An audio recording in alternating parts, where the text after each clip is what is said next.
Kaixo, teleikusleak, Espainiako demokraziaren azterketa bat egiten ari gara. Metodo zientifikoa erabiliz, Espainiaren kalitate demokratikoa neurtzen dugu. Evidentzia guztien arabera, Espainiako demokraziaren oinarriak frankismoan daude. Ikusi ondorengo adibidea.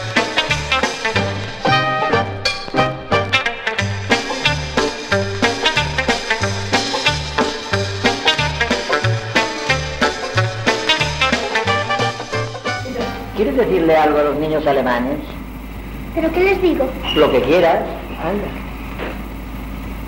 Pido a Dios que todos los niños del mundo no conozcan los sufrimientos y las tristezas que tienen los niños que están aún en poder de los enemigos de mi patria.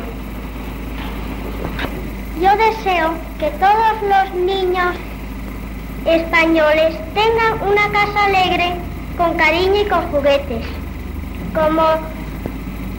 Y por eso envío un beso a todos los niños del mundo.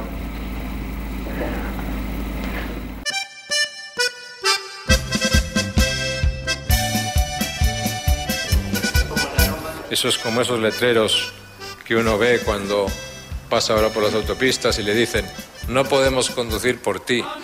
Y yo siempre pienso: ¿y quién te ha dicho a ti que quiero que conduzcas por mí? Si yo... Pues eso es lo mismo. ¿Quién te ha dicho a ti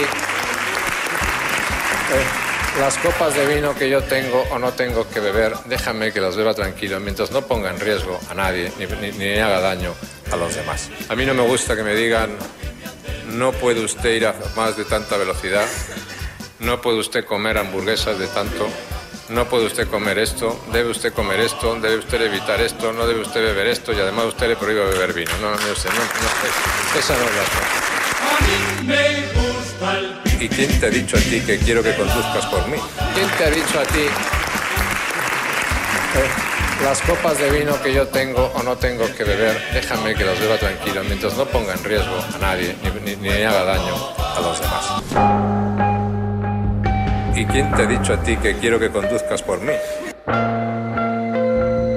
No puede usted comer hamburguesas de tanto, no puede usted comer esto, debe usted comer esto, debe usted evitar esto, no debe usted beber esto y además usted le prohíbe beber vino. Esa no es la cosa.